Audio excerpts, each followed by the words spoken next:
कांग्रेस प्रदेश अध्यक्ष जीतू पटवारी के भाइयों और इंदौर ग्रामीण कांग्रेस जिलाध्यक्ष सदाशिव यादव पर एफआईआर होने के बाद राजनीतिक माहौल गर्म है। शुक्रवार को पूर्व मुख्यमंत्री और राज्यसभा सदस्य दिग्विजय सिंह के नेतृत्व में कांग्रेस कार्यकर्ता इंदौर पुलिस कमिश्नर कार्यालय पर ज्ञापन देने पहुंचे और ज्ञापन सौंपा। इस दौरान कांग्रेस कार्यकर्ताओं ने दिग्विजय सिंह के साथ जाने के लिए जमकर धक्का मुक्की की। दिग्विजय सिंह ने 15 दिन के अल्टीमेटम दिया है और उसके बाद उग्र प्रदर्शन की चेतावनी दी है। दरअसल पीसीसी चीफ जीतू पटवारी के भाई नाना पटवारी, भरत पटवारी और कांग्रेस जिला अध्यक्ष सदाशिव यादव पर तेजाजी नगर थाना क्षेत्र के उमरीखेड़ा स्थित 35 करोड़ की 6.33 एकड़ जमीन पर जबरन कब्जा करने और धमकाने के मामले में एफआईआर दर्ज हुई है। इसके बाद प्रदेश भर में कांग्रेस नेता प्रदर्शन कर रहे हैं। इसी कड़ी में शहर कांग्रेस कार्यकर्ताओं के साथ राज्यसभा सदस्य दिग्विजय सिंह सैकड़ों कार्यकर्ताओं के साथ ज्ञापन देने के लिए पलासिया स्थित पुलिस कमिश्नर कार्यालय पहुंचे, जहां उन्होंने नारेबाजी करते हुए ज्ञापन का वाचन किया और क्राइम ब्रांच के एडिशनल डीसीपी राजेश दंडोतिया को ज्ञापन सौंपा। ज्ञापन के माध्यम से कांग्रेस ने मांग की है कि अखिल भारतीय यादव महासभा ट्रस्ट द्वारा जमीन का विधिवत नामांकन करवाकर जमीन पर कब्जा लिया गया है। इस मामले में प्रदेश अध्यक्ष जीतू पटवारी के दोनों भाइयों का नाम राजनीतिक व्यवस्था के चलते जोड़ा गया है। इस मामले में निष्पक्षता पूर्वक जांच की जानी चाहिए। भाजपा के दबाव में आकर लगातार इस तरह की कार्रवाई की जा रही है, क्योंकि पटवारी एक सक्रिय नेता है और बीजेपी के काले कारनामों को उजागर कर रहे हैं। इसलिए उनसे बदला लेने के लिए इस तरह से उनके भाइयों पर एफआईआर की जा रही है।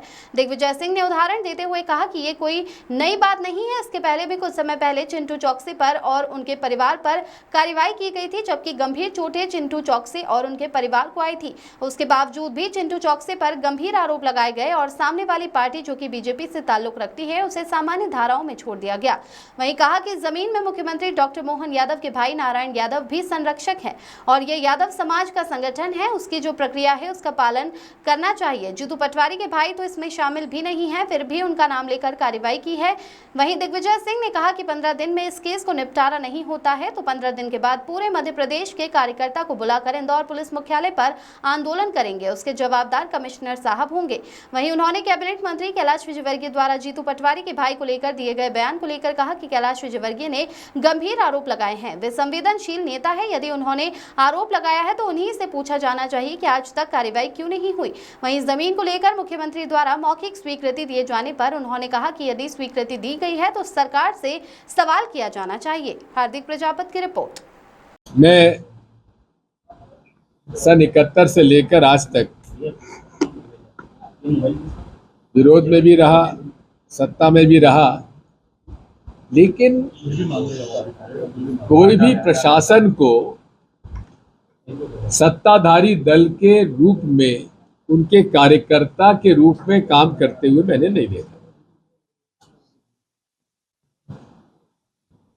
मेरे 10 साल के कार्यकाल में कोई भी भाजपा के कार्यकर्ता नेताओं के खिलाफ कोई झूठा प्रकरण नहीं लगाया गया और उन्हें किसी प्रकार की प्रताड़ना नहीं दी गई। लेकिन इंदौर में ये देख रहे हम लोग कि कार्यकर्ता, कांग्रेस के कार्यकर्ताओं को छांट कर उनके खिलाफ कार्रवाई की जा रही है और भाजपा के वो लोग जो कि खुलकर अपने ही दल के लोगों के साथ मारपीट करके उनको जबरदस्ती नंगा कराया जाता है उनके परिवार के सामने, उनके अपराधियों पर रियायत बरती जाती है। अभी फिलहाल 1 महीने के अंदर 2 प्रकरण ऐसे हो गए। वैसे प्रकरण बहुत सारे हैं, लेकिन जहां विपक्ष के नेता नगर निगम इंदौर में और प्रदेश कांग्रेस के अध्यक्ष जीतू पटवारी जी के भाइयों के प्रकरण में साफ दिख रहा है कि इन्हें झूठा प्रकरण बना के बस फंसाया जा रहा है और अपराधियों को बख्शा जा रहा है। मैं पहले चिंटू चौकसी जी का प्रकरण लेता हूं। हाँ, इनके बच्चों में और दूसरे में, पड़ोसी में किसी बात को लेकर झगड़ा हुआ दोनों के तरफ सिर में चोट आई, लेकिन जो भाजपा के साथ जुड़ा हुआ था उसको गंभीरता से लेते हुए कांग्रेस के चिंटू चौकसे के परिवार के लोगों पर गंभीर मुकदमे दायर किए, उसको गिरफ्तारी की। लेकिन इनकी एफआईआर जो हुई, उस एफआईआर में जो कार्रवाई होना चाहिए थी वो नहीं हुई। ये हमारी शिकायत है। खैर, अदालत ने हमारी प्रार्थना स्वीकार की और उनकी जमानत हो गई और बाकी केस भी हम लोग लड़ेंगे। लेकिन मैंने स्वयं ने दोनों लोग जिनके सर में चोट आई है उनका फोटोग्राफ मैंने सोशल मीडिया पे डाला था। साफ लग रहा था कि बीजेपी के व्यक्ति के उतनी गंभीर चोट नहीं है, लेकिन गंभीर प्रकरण उन लोगों पे लगाया गया जो उनके साथ उनका झगड़ा हुआ। दूसरी तरफ चिंटू चौकसे के पुत्र को काफी सीरियस चोट थी, उसका फोटो भी मैंने लगाया और उस पर जिन लोगों ने घटना की उन पर साधारण केस लगाया, उनकी गिरफ्तारी भी नहीं हुई। अब आइए ये ग्वाला कॉलोनी का केस। ये केस मुझे थोड़ा सा इसलिए पहले मालूम है कि वर्ष 94 में इंदौर से डेयरी जो है उनको बाहर शिफ्ट करने का एक सुझाव आया।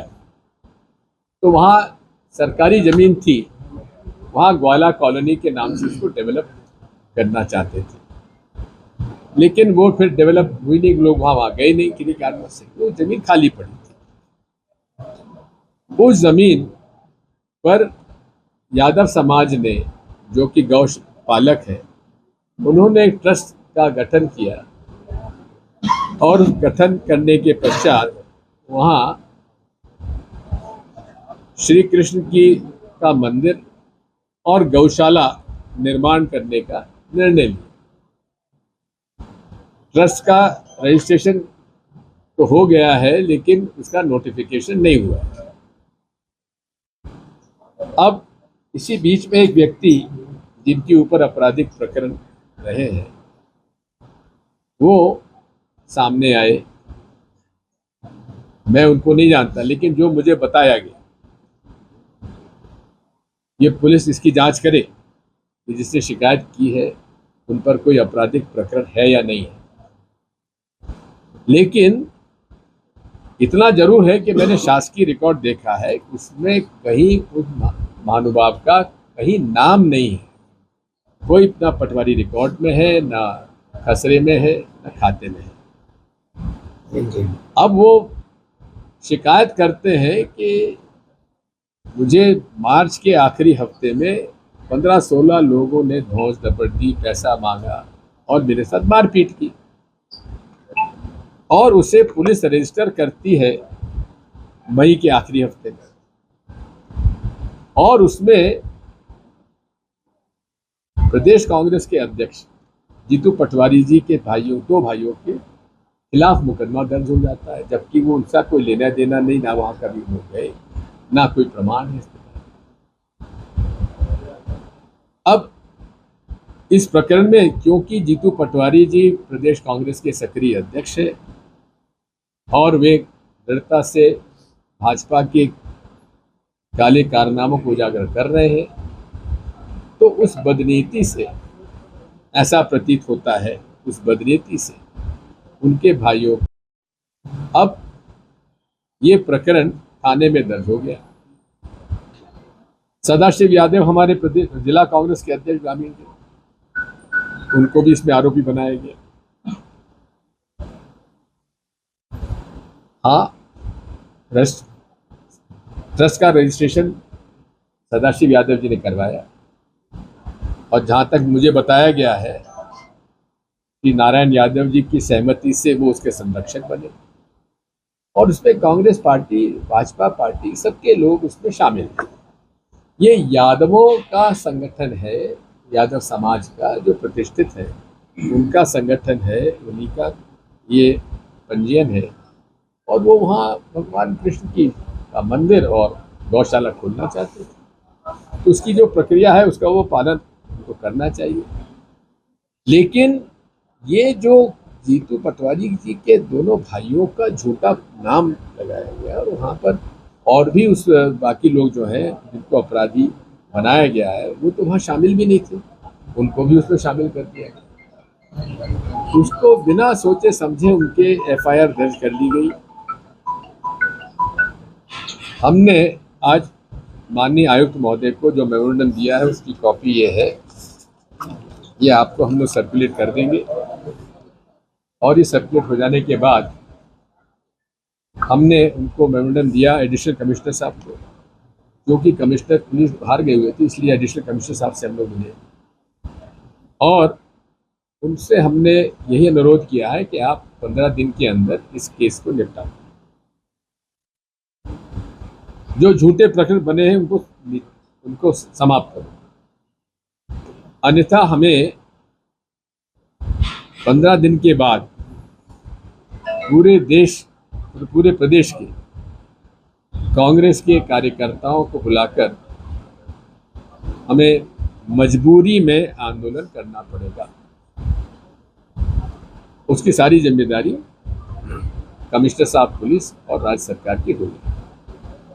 मैं इतना ही उनसे अनुरोध करूंगा कि जिसने अपराध किया है उसके खिलाफ कार्रवाई करिए। मैं कोई अपराधियों को बचाने की पैरवी करने नहीं आया हूं, लेकिन जिनके झूठे प्रकरण, झूठे नाम लगाए गए हैं, मैं तो उनकी पैरवी करने आया हूं। ये मेरी आपसे यही प्रार्थना है जो हम लोगों ने आज वहां गए।